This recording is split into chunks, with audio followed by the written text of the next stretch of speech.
like it's been ages since I've been up here. But you heard the scripture this morning. And you probably are saying, what does this have to do with Mother's Day? But before I tell you what, being a mother is not an easy job, nor has it ever been an easy job. Mothering requires sacrifice, patience, forgiveness, and unconditional love. We look in the Bible for great examples of mothers, but have you ever considered Jesus' genealogy, his family tree, in Matthew chapter 1? So I'm going to ask you to turn back to Matthew chapter 1.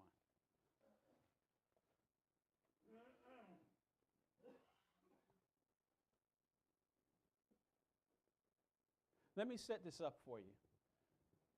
Genealogies, or lists of family lines, go from father to son to grandson, etc. In other words, the lists include males only. But if you look at the genealogy of Jesus, you will see 4 women, not counting Mary. Look at verses 3 through 6. There are 4 women there.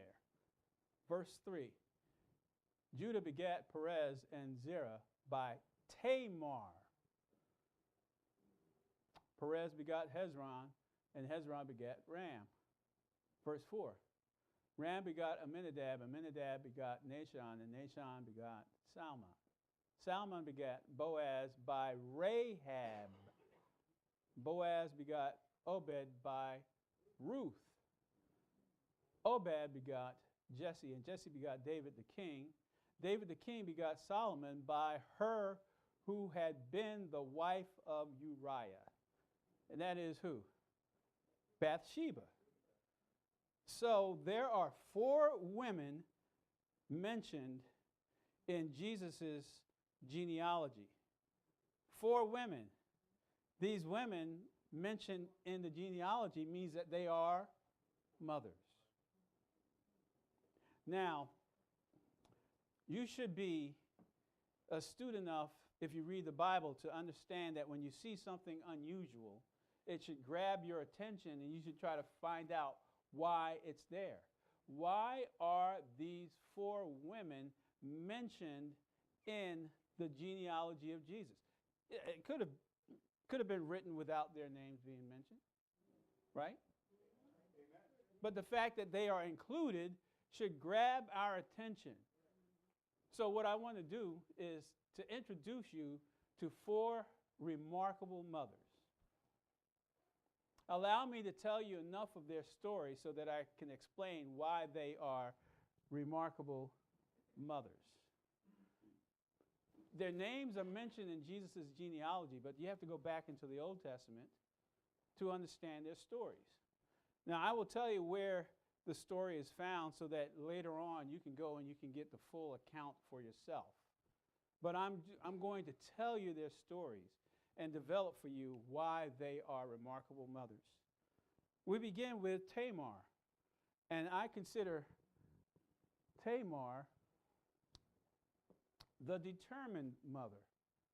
Tamar, the determined mother. Her story is found in Genesis chapter 38. You can turn to Genesis 38 if you want to, but I'm not going to be reading the text.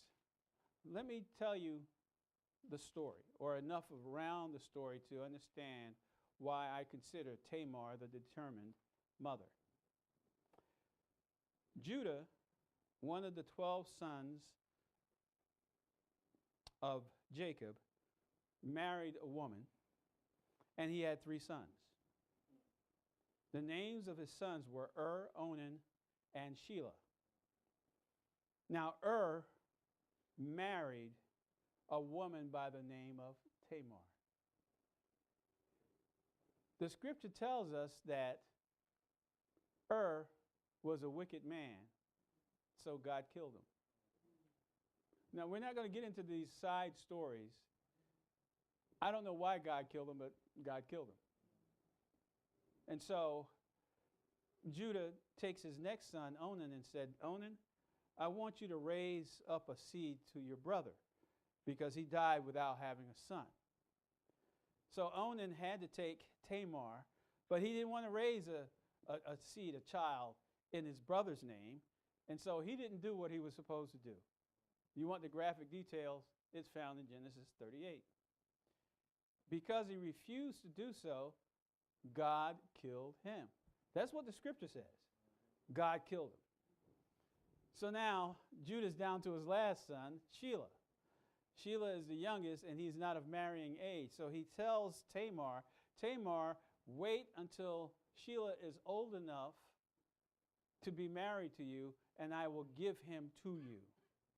But Judah's thinking, Tamar must be a black widow because, my sons get married to her and then they die. There's something wrong with this woman. So he really didn't intend to fulfill his promise. So when Shelah became of marrying age, he did not keep his promise. By this time, Judah's wife died. And Judah, being a man, he mourned for his wife, but he and his friends, they were going through a town, and Judah sees this prostitute. Now, Tamar was told that Judah was going to be coming to this town. She took off her widow's garments, and she put on these seductive clothes, and she was by the road. And so Judah coming by sees this woman, and he barters with her to find out what her price is. He didn't have the money on him, so they agreed to exchange some things, and he would later come back with what she wanted as far as the real exchange. And so he goes into her, and he goes on his way, and he sends a friend to go and come back with what she wanted as payment, and they couldn't find her. And so they begin to ask around this town, where's that prostitute that was out by the road? And the people of town said, we don't have a prostitute by the road. I don't know what you saw, but it wasn't somebody from our town. I mean, we don't do stuff like that. So Judah said, oh, well, she can keep my pledge. I did try to make good on it, but she can keep my pledge. 3 months later, Tamar is visibly pregnant. And word gets back to Judah. So Judah is outraged. She was supposed to be waiting for my third son, who I never intended to give to her anyway. How dare she get pregnant? Bring her out so that she can be burned to death. That's how angry he was at her. And so she's brought out before Judah. And she says to Judah, the father of this child is the one who gave me these things.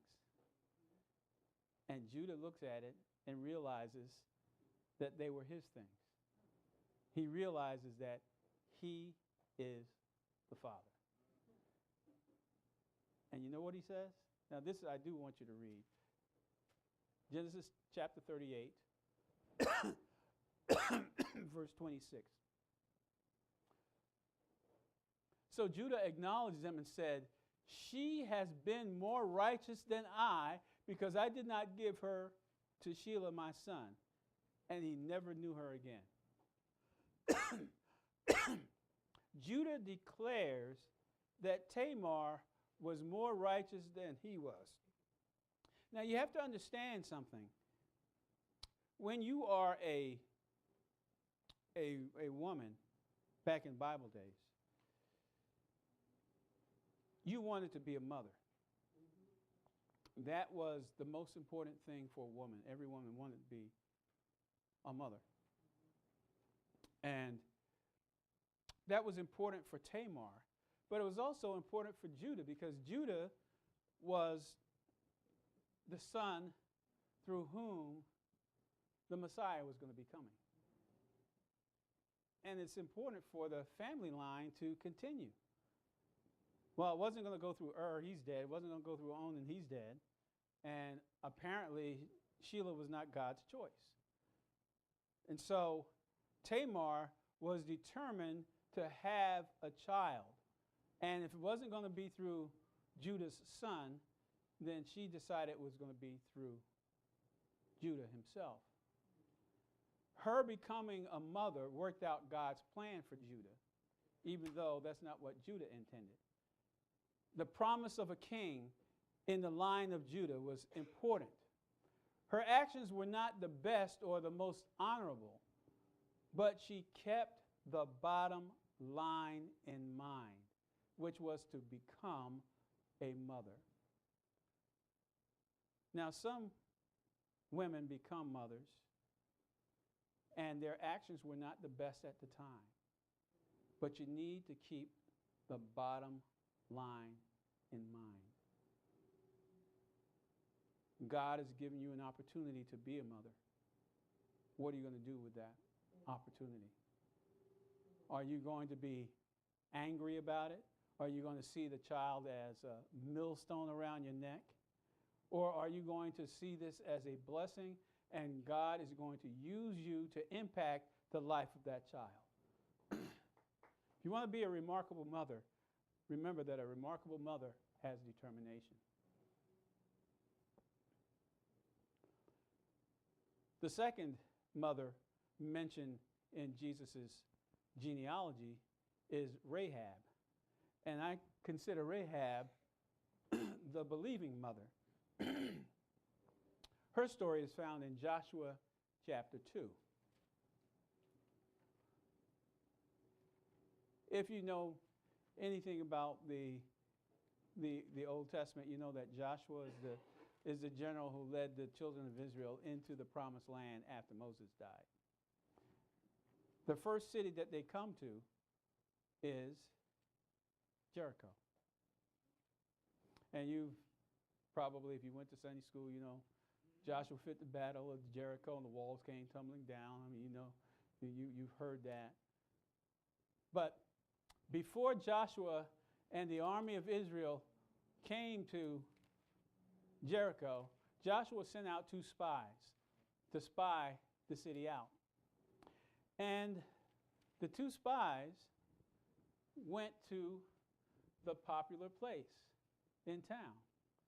The popular place in town was in the red light district.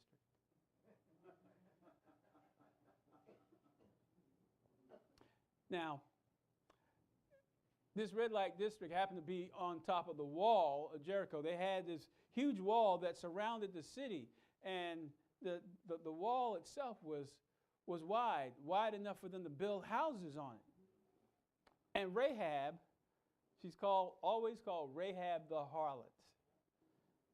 She ran a house of prostitution. But that was the happening place.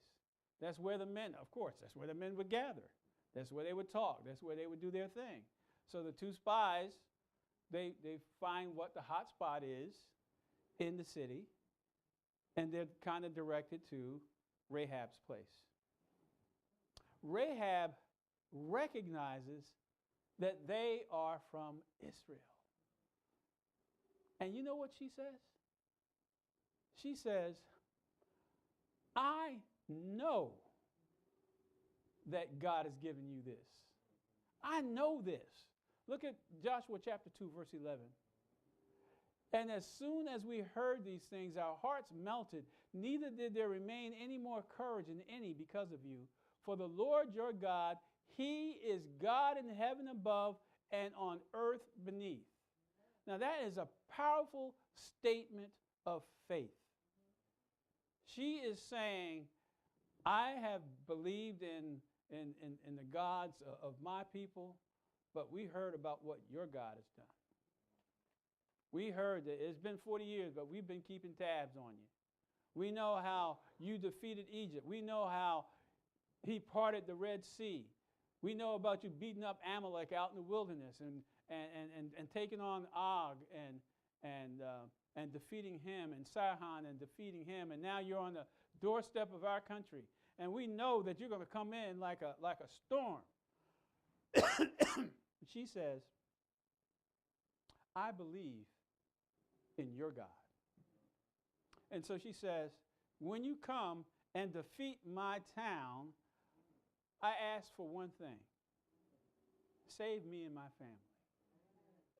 Save me and my family. And the two spies said, we'll do that, because she protected them and allowed them to escape when everybody in the town was looking for these two guys. She let them down the wall with a red rope, a scarlet rope. And they said, when we come to defeat Jericho, you hang that scarlet rope out your window so that we know where not to destroy. We're going to destroy everything else, but if we see that, then we will leave that alone. And all your family, everybody that you want to be saved, they better be in that house. If they're not in there, we're not guilty. They got to be in that house. And what happens is that her family is saved. But not only that, after the conquest and after Israel moves on, begins to settle in the land, Rahab the harlot winds up marrying one of the men of Israel who happens to be in the line of Judah, which means he's in the line that leads up to Jesus. Now, we can assume that she passed her story of faith onto her son. Why do I say that?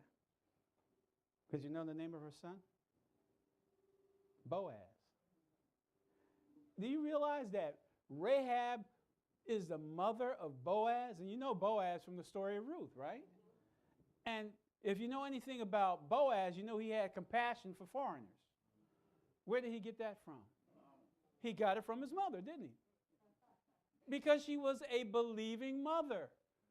She was outside of faith in the God of Israel. But she became convinced. And when she became convinced, she became changed. And when she became changed, she passed it on to her own child. Even though her chosen profession was sinful, she was redeemed by faith, and she wound up with a powerful testimony. So I say to you that a remarkable mother is known for her faith in God. A remarkable mother is known for her faith in God. Third, Ruth. Ruth is the faithful mother.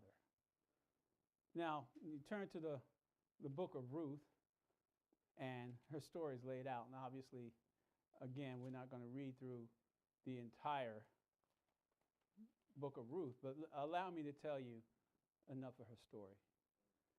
You know that Naomi and her husband go into Moab because there was a famine in the land of Israel. And they take their two sons, and their two sons wind up marrying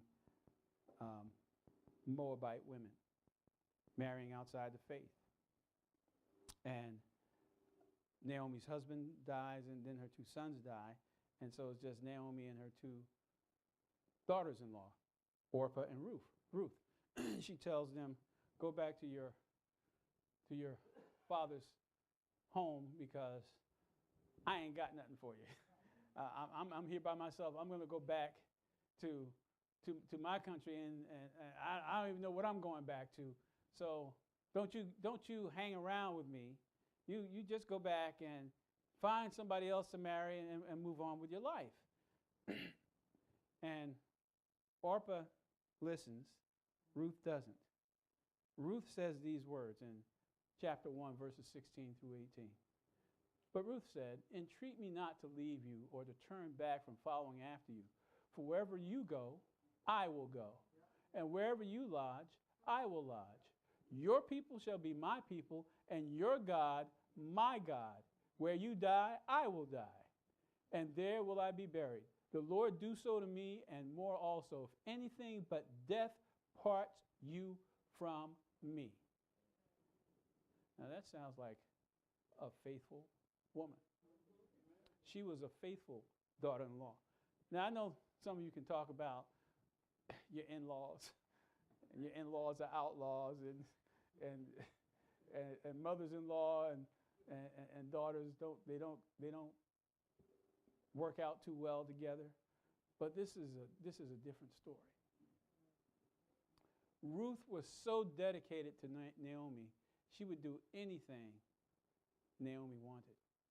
And Naomi had such an influence over Ruth that Ruth, who was a Moabite, who was a foreigner, who didn't know God, came to know God, trusted in God, and said, I am hanging in there with you.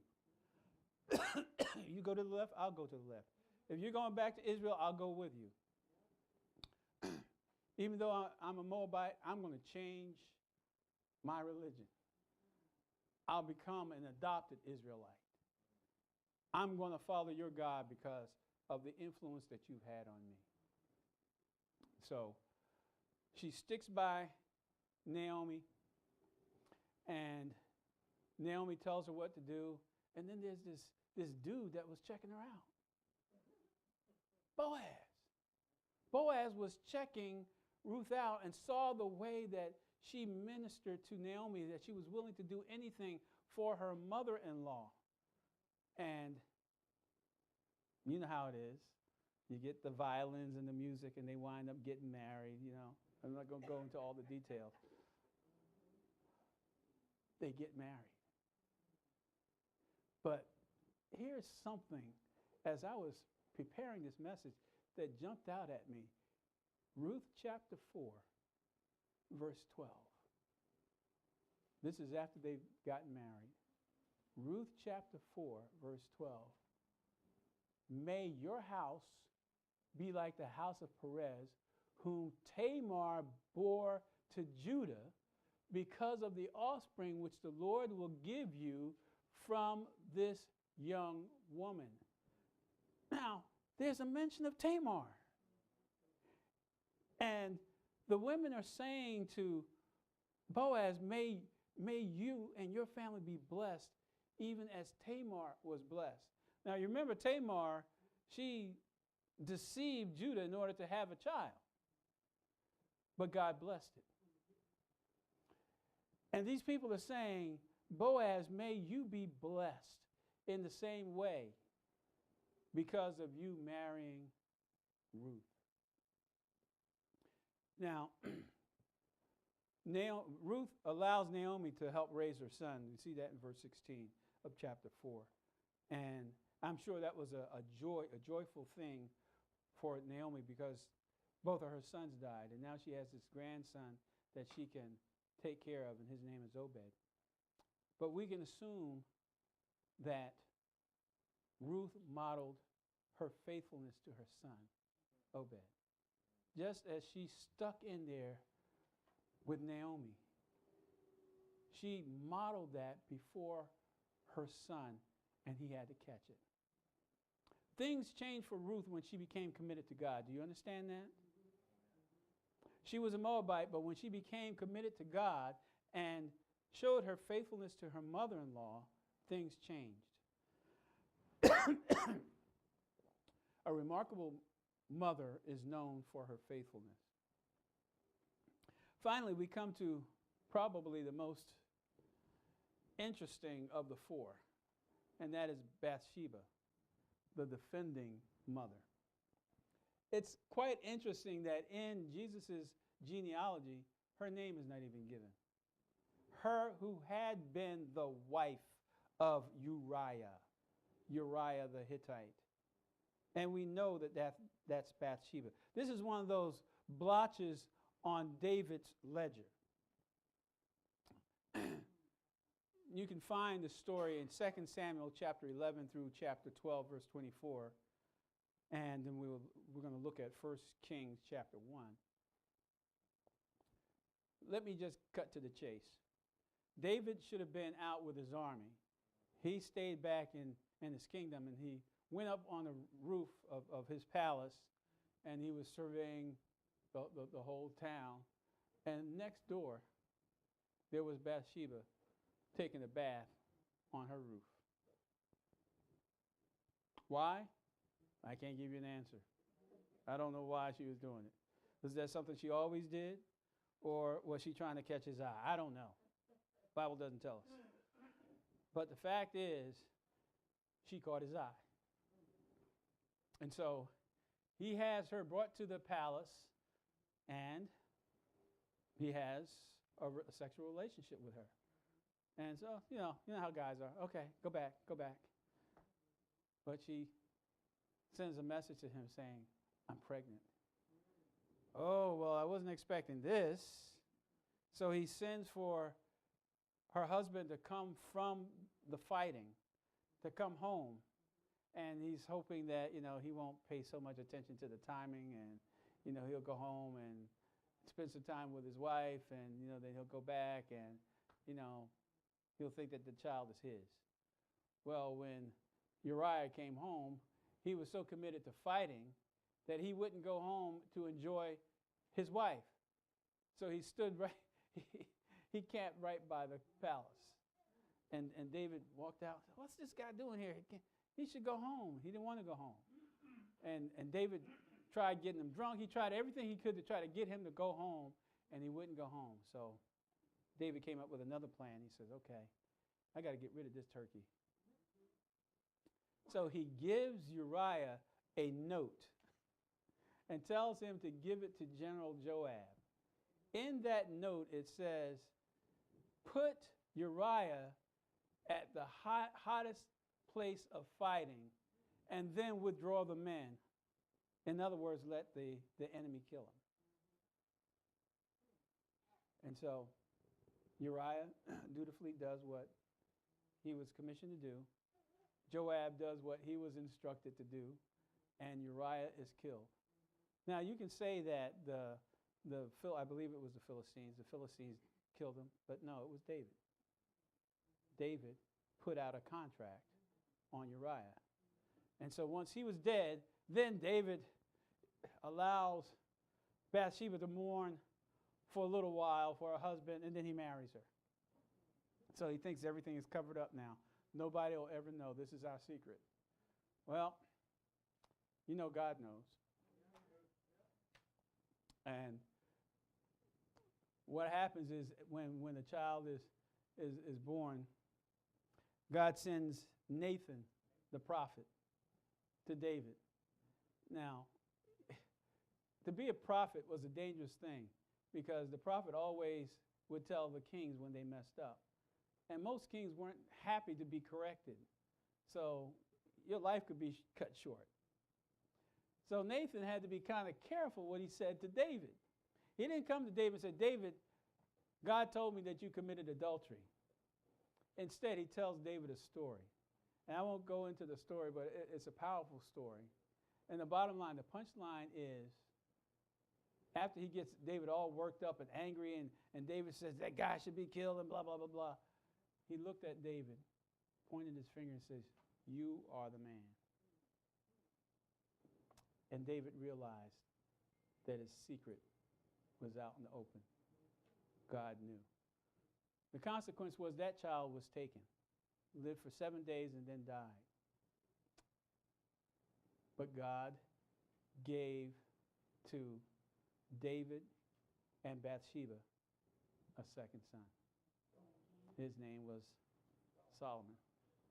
All right, so now David's coming to the end of his kingship. He's all old and crippled up, can't do much. And his son, Adonijah, wants to do a power play. So Adonijah proclaims himself king. This is in 1 Kings chapter 1. He makes himself king. Nathan, the prophet, informs Bathsheba and advises her to go to David because Nathan said, didn't David promise to make Solomon the king? You better go to David and let him know what's going on, because Adonijah has just proclaimed himself king. So she goes to David, and she does what she has to do in order for Solomon to become king. Bathsheba was willing to fight to protect Solomon's future, the promise that was made, and to be an instrument of God's will. Why do I say that she was an instrument of God's will? Because she listened to God's prophet. Even though she had some issues in her life, She chose to fight for the rights of her son. A remarkable mother will fight for her children. These 4 women are included in Jesus' family tree because they are remarkable women. And the telling of the story would not be complete without us knowing about these 4 mothers. What I want you to remember is that a remarkable mother is an agent of God. You can look at each one of them as being an agent of God. God used them to fulfill his promise that leads up to Jesus Christ. Let me ask you a question, mothers. Have you committed your mothering to God? Or do you think that that's something that you just do on your own? You know that when you have a child, it doesn't come with a manual. Right? And very often, you mother like you were mothered. You look at the example of your mother or your grandmother, and you often wind up doing what they did.